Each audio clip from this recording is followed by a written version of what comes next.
Everyone, welcome back again. Me, the lawyer of Queen May, Yul-Edochie, she has something to tell us about the divorce case, how far the first wife of virtuous Nollywood actor, producer, and a film writer has gone. So una know say she had been fighting for this divorce before sudden death of her first son, which is Kambile Shuku. Okay, now the lawyer is here to tell us how far and the good news that is about to the good news in the divorce case. Okay, so you all know what has been going on in this family ever since then for the past 1 year. How Yul-Edochie came about with a strange woman into the family of a beautiful home, lovely for children and a happy married people. So guys, I will leave you guys to watch the full video and listen to the lawyer, what she has said about this a wonderful family.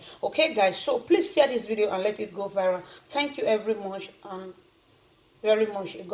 Today's video will be a masterpiece. Watch it, save it, share it. Whether or not you're going through a divorce, whether or not you will go through a divorce, whether you think you need it now or whether you think you do not need it at all, watch it regardless. I will be revealing very important, priceless information, knowledge of which will be helpful and will empower you. Now get your pen and paper. Let us begin. Now, a lot of factors necessitated my decision to create this content. I've always wanted to. Right from the time of the late Osinachi and her husband Peter, to the Tonto and Churchill saga, and now the May and Yul-Edochie and Judy Austin situation. I have always wanted to enlighten you guys on how issues around these things work. I have read and heard people make several comments born out of harmless ignorance. Comments like, oh, if this happens, I will get a divorce. If my husband does this, I have divorced him. If my wife does this, I will divorce her. And it makes me wonder, do you think the court just grants divorce requests indiscriminately because you asked for it? The law respects and recognizes the sanctity of marriage and have stipulated certain grounds or reasons upon fulfillment of which it would grant a divorce. In today's video, guys, I'll be explaining very clearly the grounds for a divorce in Nigeria. It is interesting to note that these laws are very similar amongst several jurisdictions all over the world. So listen very keenly, watch till the end, and do not skip any parts. You'll thank me later. The law would only grant a divorce if it is proven that that marriage has broken down irretrievably. And there are 8 factors that would allow the court to come to the conclusion that a marriage has indeed broken down irretrievably. 1. A willful and persistent refusal to consummate the marriage. A willful and persistent refusal to consummate the marriage. A court would grant a divorce request when one party to a marriage refuses to consummate the marriage. Now you may ask, what is consummation? Because a lot of people have a false idea of what consummation is. Consummation is not the everyday sexual intercourse that a man and wife has. That is not consummation. Consummation is the first act of sexual intercourse after the marriage. I often hear people say, oh, the woman refused to go to bed with her husband. The man can sue. She refused to consummate the marriage, but they have 4 kids. No, that marriage has very well been consummated. He can't come under this ground. Once a man and a woman has had sex after marriage, that marriage has been consummated. What this ground for divorce means is that since the marriage began, the couple has never had sex because one party is making sure that it doesn't happen. And trust me, these things happen a lot in the society. Maybe due to diabolism, ritualism, due to sexual preferences. Yes, you see many gay guys, they know their sexual preferences, but they would marry. And when they get into the marriage, they'll refuse to touch their wives. That is an example where this ground can come to play. And note that there are 2 conditions for this refusal. One is that it must be willful. It must be deliberate. It must not be due to circumstances above that person's control. Like maybe weak erection. A man might be wanting to have sex with his wife, but the machine gun is not cooperating. That cannot come under this ground because that was not willful. Or maybe due to ill health or distance. This makes that refusal unwillful. That is on the one hand. On the second hand, the law says that that refusal must be persistent. It must be continuous. It must be repeated. So if after the marriage someone tries once, twice, and the man or the woman says no, or maybe because of pain for inexperienced people, you now run to court and say this person has refused to consummate, no. That refusal must be persistent. Meaning you have tried and tried and tried and tried for a period of time and that person has still not budged. So before we go to the next point, I'm going to be highlighting the interesting facts about every point that we discuss. And the interesting part about this ground is that regardless of how many times you both have had sex, even if you guys have been living together and having marathon sex every day, what counts is the first sex after that union becomes official, after marriage. So it's inconsequential how many times you have had sex before the marriage. If the first sex is not had, that marriage has not been consummated. Let's go to the second ground. The second ground for a divorce under the law is adultery, and the other person finds it intolerable to live with that adulterer or adulteress. Please note, before I go on, you know that Nigeria is a very diverse and funny nation. It is important that I note that this is different from situations under customary law. For those that did just traditional marriage, the situation is very different. Because under traditional marriage, a husband is permitted to divorce his wife on account of adultery, but a wife is not permitted to rely on her husband's adultery to seek for a divorce under customary law and traditions. So let us go on. So adultery is recognized by law as a ground for divorce. Adultery being committed on one hand, and the fact that that person who has been cheated on finds it intolerable, cannot tolerate living with that person who has cheated on him or her. But please note, you lose a right to come under this ground if you by any way condone that adultery. So if an adultery happened some years ago, you didn't make a fuss about it, you forgave, you accepted it, and you continued living together as man and wife, discharging responsibilities, and later on in future you come and say, oh, he committed adultery in 1802. No, you are barred from coming under that ground because you condoned that adultery. An interesting fact about this ground is that the law makes provision for a spouse to sue for damages against the person who committed adultery with his or her spouse. So if Clara slept with Jane's husband, knowing that Jane is married to that man, Jane has a right in law to sue Clara for damages for sleeping with her husband.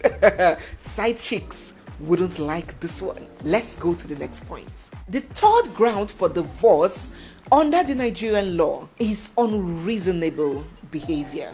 The law puts it like this: that since the marriage, your spouse has behaved in such a way that it cannot be reasonably expected for you to live with him or her. I'm actually supposed to be using the terminology petitioner and respondent. Petitioner, the person seeking for the divorce, and respondent is the person that is being dragged to court, right? But I don't want to confuse you with all those legal terminologies. That is why I'm using your spouse, all right? Remember, I promise to keep this as simple and easy to comprehend as possible. So this ground borders on bad behavior. Intolerable behavior, a behavior that no human being can be expected to put up with. I consider this ground to be the broadest of them all. Other grounds are more definite and, enclosed, but this one accommodates all sorts, from excessive gambling to chronic indebtedness to gross irresponsibility, perpetual drunkenness, cruelty and bestiality, domestic violence and extreme anger issues, even the use of juju, even the use of juju and charms can comfortably come under this ground. The list is both broad and inexhaustive. So that spouse that is always getting so drunk that they call you, Mama Nkechi, we found your husband in the gutter at the junction, and you go there with wheelbarrow and pick your husband, and he's like, oh, well, woman, let me alone. You know those kind of husbands, and will still come back home and demand sex, stinking of alcohol, and even beat you on top of it if you refuse them. Those kinds of behavior.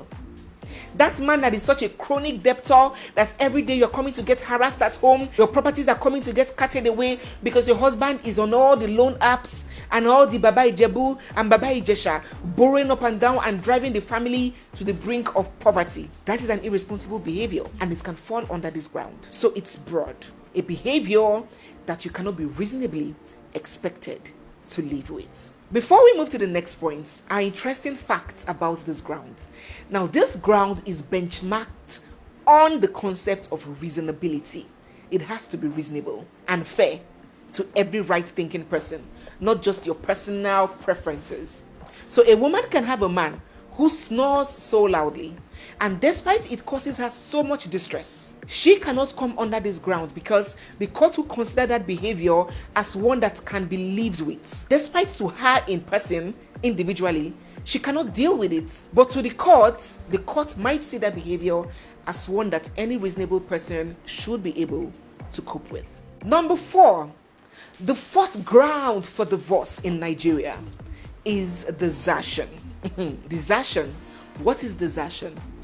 Abandonment, ghosting, leaving your spouse. According to the law, desertion is when one person withdraws cohabitation. Cohabitation is when couple, husband and wife live together, right? When one person withdraws cohabitation in a marriage without just cause and without the consent of the other party, that party can be deemed to have been deserted. This desertion must have existed up to 1 year preceding that request for divorce. Let me break it down. So the desertion must follow a 1 year straight period. You cannot come and say, he deserted me 3 months ago and came back, I accepted him, he left again, deserted me for 5 months and came back, I accepted him, he left again, deserted me for 10 months. No, it must be for a 1 year straight period or above, minimum of 1 year.